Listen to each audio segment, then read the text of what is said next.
ওয়াসাল্লাম। এবার আমি লাস্ট আলোচনা করব, সেটা হলো মৃত ব্যক্তির জন্য কবর জিয়ারত, মাজার জিয়ারত।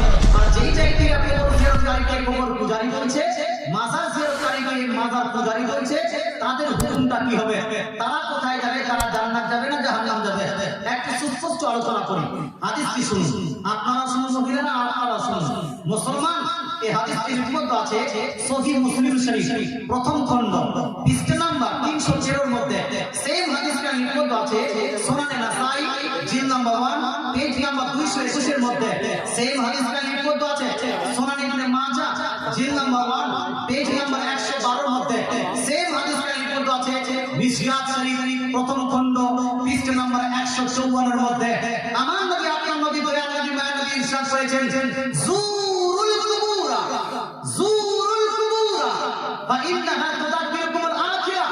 নবী বলেন, হে আমার উম্মতীরা, তোমরা খুব খুব কবর এবং মাজার জিয়ারত করো। জোরে বলে সুবহানাল্লাহ। একটু জোরে সুবহানাল্লাহ হবে না? আমার নবী, আপনার নবী, দয়াল নবী, মায়া নবী সহিহ আপনার সিরাতের মধ্যে সহিহ হাদিসে বর্ণিত, একাধিক হাদিসে, বরং 20 এর অধিক হাদিসে সহিহ হাদিসে নবী বলছেন, জুরুল কুবুরা, উম্মতি তোমরা খুব খুব কবর জিয়ারত করো, মাজার জিয়ারত করো। আচ্ছা বলুন তো ভাই, কবর জিয়ারত করতে বললেন কে? কে বললেন? মাস্টার? কে?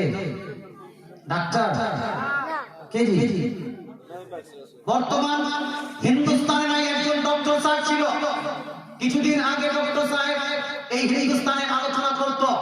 আমার তার ভিডিও আছে এখানে, আর ভিডিও শোনাচ্ছি না, হয়তো অনেকগুলো মানুষ তার পেন আছে, রাগ করতে পারেন।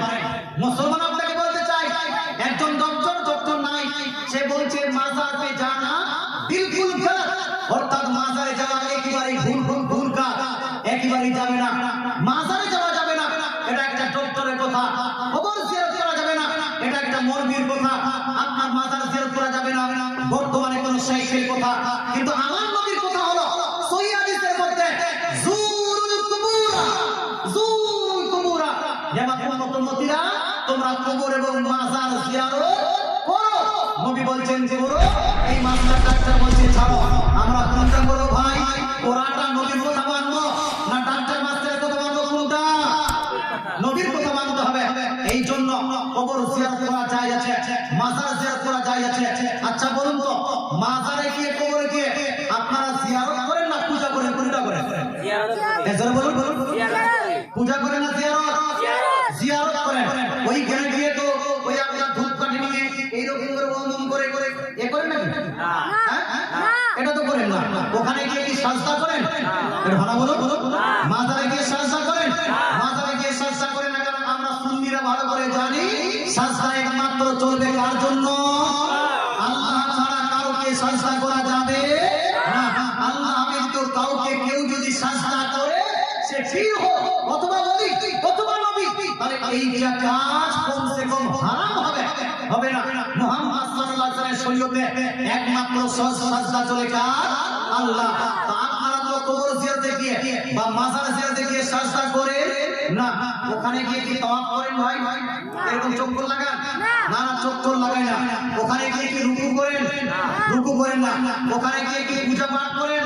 পূজা পাঠ করেন না। কি করেন ভাই?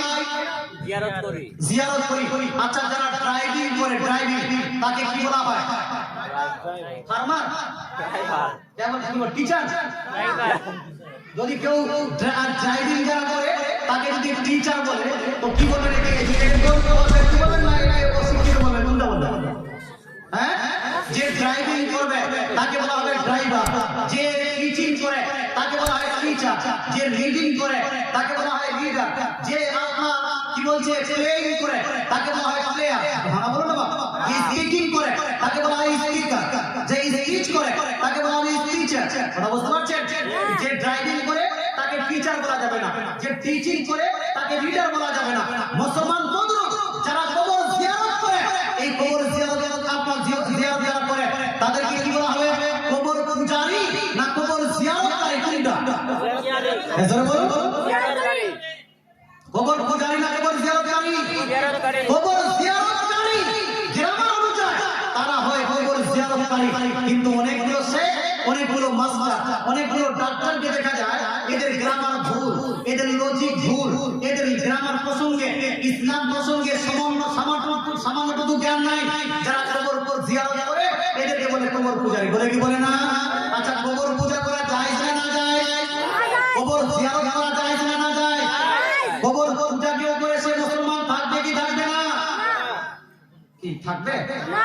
কবর পূজা করলে মুসলমান থাকবে না? গাছের পূজা করলে মুসলমান থাকবে না? ধানের পূজা করলে মুসলমান থাকবে না? পূজা পাঠ একমাত্র চলবে কার জন্য? আল্লাহর জন্য। পূজা চলবে, পূজা মানে ইবাদত, পূজা মানে কি? ইবাদত। ইবাদত একমাত্র চলবে কার? আল্লাহর জন্য।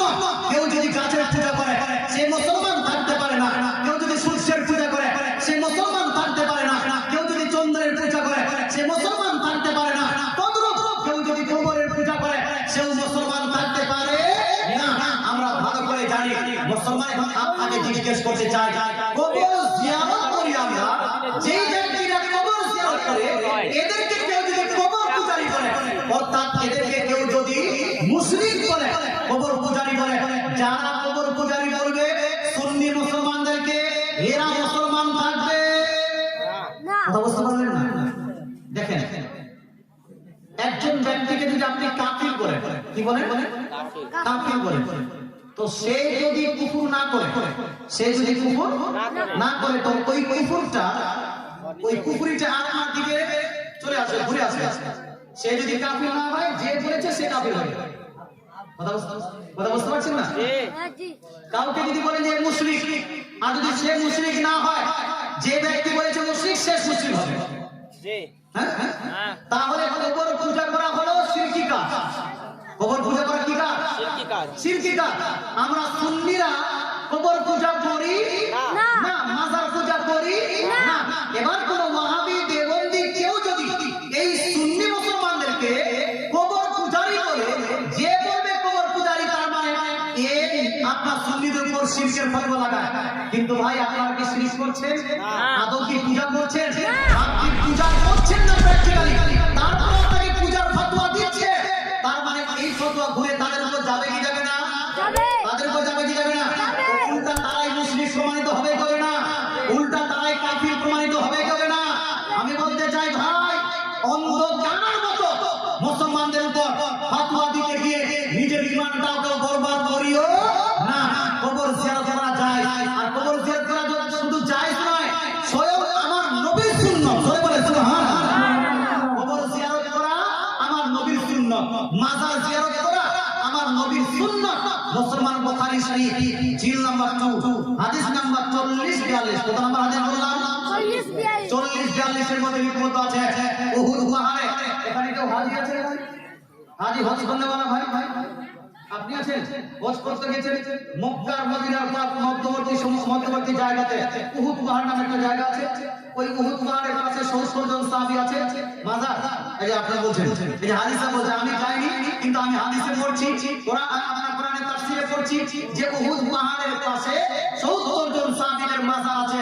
এরা উহুদ যুদ্ধে শহীদ হয়েছিল। কোথায়? কোন যুদ্ধে? উহুদ যুদ্ধে শহীদ হয়েছে 70 জন সাহাবা। তাদের মাজার এখনো আছে সেখানে। যারা হজ করতে চায় সেই উহুদ প্রান্তরে বা উমরা করতে গেলে উহুদ পাহাড়ের পাশে যে 70 জন সাহাবায়ে মাজার আছে, সেই মাজারগুলোতে জিয়ারত করে আসে। কথা বুঝতে পারছেন? জিয়ারত করতে যায়। শুনুন, আমার নবী, আপনার নবী, দয়া নবী, মায়া নবী কি করতেন? বুখারী শরীফ জিল নাম্বার 2 হাদিস নাম্বার 40-42 এর মধ্যে লিপিবদ্ধ আছে। উকবা বিন আমির রাদিয়াল্লাহু তাআলা আনহু বলছেন যে নবীজি সাল্লাল্লাহু আলাইহি ওয়াসাল্লাম প্রত্যেক বছর